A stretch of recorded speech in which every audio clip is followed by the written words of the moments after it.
Hello, this is Deep Quotes, and in this video I'll be talking about a list of facts that could provide the possibility that the stories in the Bible were real. And I have a list of those facts prepared as notes for me to read in this video, so here we go. Humanity can trace its genetic lineage to a woman who once lived in Africa. That the garden, that's first fact. Next fact, that the Garden of Eden might be located near Iraq. One of the reasons on how this could be possible is that in the Bible, 4 rivers are mentioned in the description of the Garden of Eden. The rivers were known as Tigris, Euphrates, Gihon, and Pison. These 4 rivers would merge and form into one river that will run through the Garden of Eden. 2 of those rivers, the Tigris and Euphrates rivers, run through the country of Iraq. Next fact. A great flood, also known as the deluge, is not only talked about in the Bible, but is also talked about in many myths of the world. Next fact. Göbekli Tepe might be a reference to the Great Flood. This is due to the fact that there are many carvings within the very structure of Göbekli Tepe, and that if you were to look at pictures of Göbekli Tepe to notice the carvings, you would see that the carvings depict animals, and the animals depicted will be the kind of animals that would have been in Noah's Ark. Next fact. Mount Ararat is believed by some to be the final resting place of Noah's Ark. And in this point of the video, I want to mention that Göbekli Tepe and Mount Ararat happen to be in the same country, which is Turkey, and that they are 350 miles apart from each other. So there could be a possible connection between Mount Ararat and Göbekli Tepe.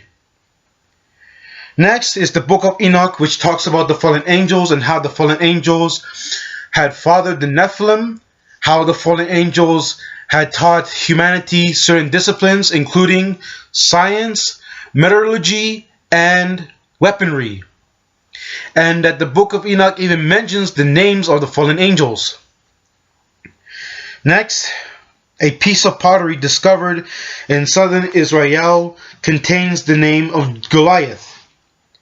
And through carbon dating or through some other way of finding out how old the pottery was and at what time the pottery was made, it was discovered that the piece of pottery was made during the same time period that Goliath would have been alive in. So this could mean that the story of David and Goliath was actually real. It could mean that. It is possible. In a 2002 study, there were 350 people who were interviewed about experiences they had with angels. That they could see the angels in front of them and they could touch the angels. And so as to know that what they're seeing is actually real. And that somehow the angels that they saw appeared before them in their house, despite the fact that they had their doors closed and their windows shut. Meaning that somehow the angels were able to get into the house of the person who saw them. Next. Places that exist in real life are mentioned in the Bible. This includes Jerusalem, Jericho, and India. Next. Rulers that are mentioned in the Bible are actual people in real life and in history. Some of these rulers were King Herod, Xerxes I, Cyrus II, and Pharaoh Ramses II, which leads to the next fact, that the 10 plagues that are talked about in the book of Exodus may have occurred during the reign of Pharaoh Ramses II. Chariots were found, next fact, that chariots were found at the bottom of the Red Sea. Next, there are many theories of where the Ark of the Covenant could be. 2 of the possible locations for the Ark of the Covenant is Jerusalem and Ethiopia. In the Bible, it was prophesied that the Jews will return to Israel, and that has actually happened in real life, and we all know that.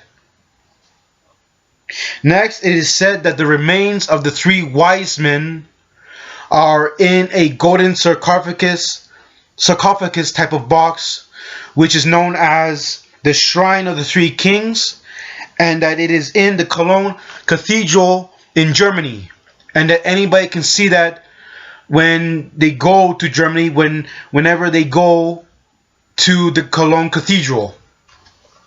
Next, when it comes to modern scholars of antiquity, many of them agree that a historical Jesus existed. Next, the area called Qasil el Yahud in the Jordan River Valley is the location of Jesus' baptism.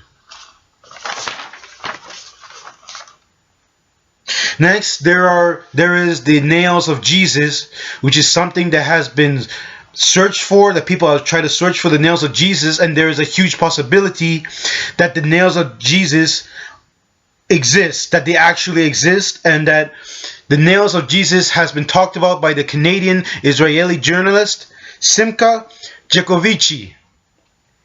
Next is Mount Hermon, which is a specific place where two events had occurred. One is the transfiguration of Jesus, and the other event was the arrival of the fallen angels. Next is Saint Helena, an empress and the mother of Constantine, who is said to have found the true cross, the cross that Jesus was crucified on. Lastly is St. Peter's tomb, which is said to be under St. Peter's Basilica.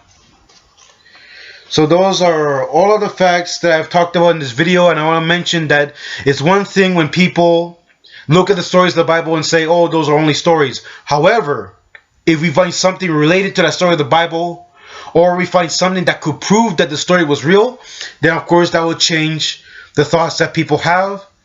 And that as long as we keep finding more things, then it's only a matter of time, technology, and research that we could then that we would find evidence that could prove that what was talked about in the Bible was real. And of course, it will change a lot of things. It could change everything, and that it will be a very good thing for Christians and for Christianity.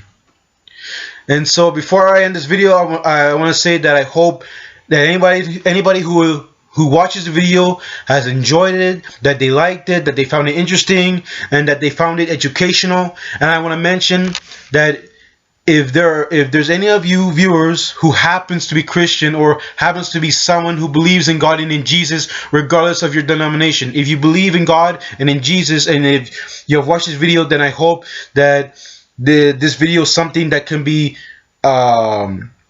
something that the Christians like, and that they found it interesting, and that they have enjoyed it. So thank you for watching, and have a good day.